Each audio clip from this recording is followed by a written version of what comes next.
ടിക്ടോക്കിൽ വളർന്നുവരുന്ന ഒരു താരമായിരുന്നു മഹേക് ബുഖാരി. തന്റെ വീഡിയോകളിൽ പലപ്പോഴും പങ്കുചേരുന്ന അമ്മ അൻസ്രീനുമായുള്ള ഉന്നത ബന്ധത്തെക്കുറിച്ചും അവർ ടിക്ടോക്കിൽ കാണിക്കുമായിരുന്നു.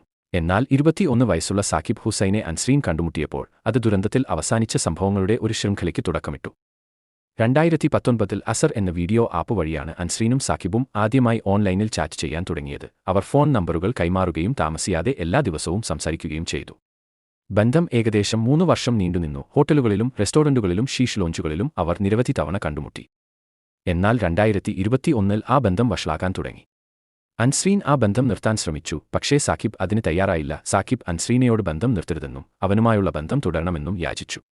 പക്ഷേ കാര്യങ്ങൾ വഷളാവുന്ന രീതിയിലാണ് മുന്നോട്ടു പോയത്. അൻസ്രീനയുടെ അശ്ലീല ചിത്രങ്ങൾ അവരുടെ ഭർത്താവിന് അയച്ചു കൊടുക്കുമെന്നും അവരുടെ ബന്ധത്തെക്കുറിച്ച് പറയുമെന്നും സാക്കിബ് ഭീഷണിപ്പെടുത്തും. അൻസ്രീൻ പരിഭ്രാന്തിയിലായി മകളോട് എല്ലാം പറഞ്ഞു.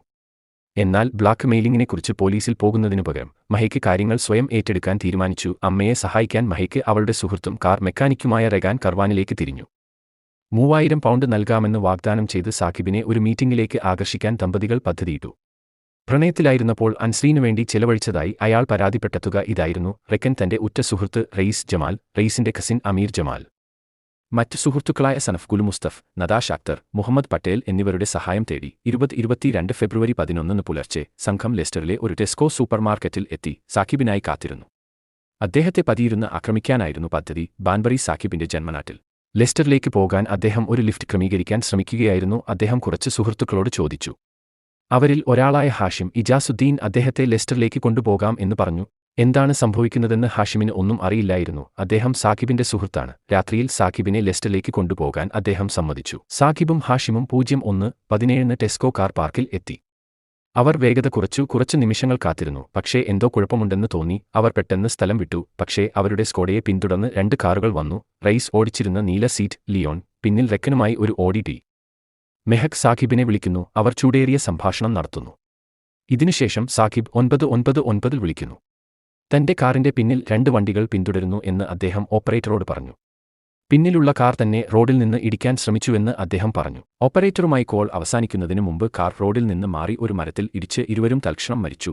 01:30 തൊട്ടു പിന്നാലെ A46 സഞ്ചരിക്കുകയായിരുന്ന ഒരു റിക്കവറി ഡ്രൈവർ ഒരു മരത്തിനരികിൽ ഒരു കാർ തീപിടിക്കുന്നത് കണ്ടു. ഏകദേശം 10 മിനിറ്റിനു ശേഷം ആദ്യത്തെ പോലീസ് ഉദ്യോഗസ്ഥർ എത്തി. തൊട്ടുപിന്നാലെ ഫയർഫോഴ്സും എത്തി. തീ അണച്ചതിനുശേഷം പോലീസ് ഉദ്യോഗസ്ഥരിൽ ഒരാൾ കാറിൽ 2 പേരുടെ മൃതദേഹങ്ങൾ കണ്ടു. സാക്കിബും ഹിഷാമും മരിച്ചതായി പ്രഖ്യാപിച്ചു. മെഹക്കും കൂട്ടവും നഗരത്തിലെത്തിയപ്പോൾ അവർ സട്ടൺ പ്ലേസിൽ എത്തി. അത് കണ്ണിൽപ്പെടാത്ത ഒരു സ്ഥലമായിരുന്നു. കാറുകളിൽ നിന്നിറങ്ങി ആ സംഘം തെരുവുകളിലൂടെ നടക്കാൻ തുടങ്ങി. ഫെബ്രുവരിയിലെ തണുത്ത ഇരുട്ടിൽ അവർ വിവിധ സ്ഥലങ്ങളിൽ ചുറ്റിനടക്കുന്നത് സിസിടിവിയിൽ ഏകദേശം 02:00 കണ്ടെത്തി. അതേസമയം ലെസ്റ്റർഷെയർ പോലീസിന് ആ സംഘത്തിന് അറിയാത്ത എന്തോ ഒന്ന് അറിയാമായിരുന്നു. സാക്കിബിന്റെ 999 കോൾ ഓപ്പറേറ്റർ ഡിറ്റക്ടീവുകൾക്ക് കൈമാറിയിരുന്നു. 08:00 തൊട്ടുപിന്നാലെ മഹേക്കിന്റെയും അൻസ്രീമിന്റെയും വീട്ടിൽ പോലീസ് മഹേക്കിന്റെ സഹോദരനോടും പിതാവിനോടും സംസാരിക്കുന്നതിന്റെ ശബ്ദം കേട്ടാണ് ഉണർന്നത്. തുടർന്ന് അടുത്ത മുറിയിലുള്ള അമ്മയ്ക്ക് ഒരു സന്ദേശം അയച്ചു. ഓഫീസർമാരോട് താൻ എന്താണ് പറയേണ്ടതെന്ന് വിശദീകരിച്ചു. മഹേക്ക് അപകടത്തിന്റെ രാത്രിയിൽ നോട്ടിംഗ്ഹാമിലേക്ക് ഒരു സോഷ്യൽ മീഡിയ പരിപാടിക്കായി പോകുകയായിരുന്നുവെന്ന് മഹേക്ക് പോലീസിനോട് കള്ളം പറഞ്ഞു. 2 പേരെയും പിന്നീട് അറസ്റ്റ് ചെയ്ത് ലെസ്റ്ററിലെ ഒരു പോലീസ് സ്റ്റേഷനിലേക്ക് കൊണ്ടുപോയി. കസ്റ്റഡിയിൽ ചോദ്യം ചെയ്യുന്നതിനിടയിൽ ആ രാത്രിയിൽ താൻ എന്താണ് ചെയ്തിരുന്നതെന്ന് മഹേക്ക് കള്ളം പറഞ്ഞുകൊണ്ടിരുന്നു.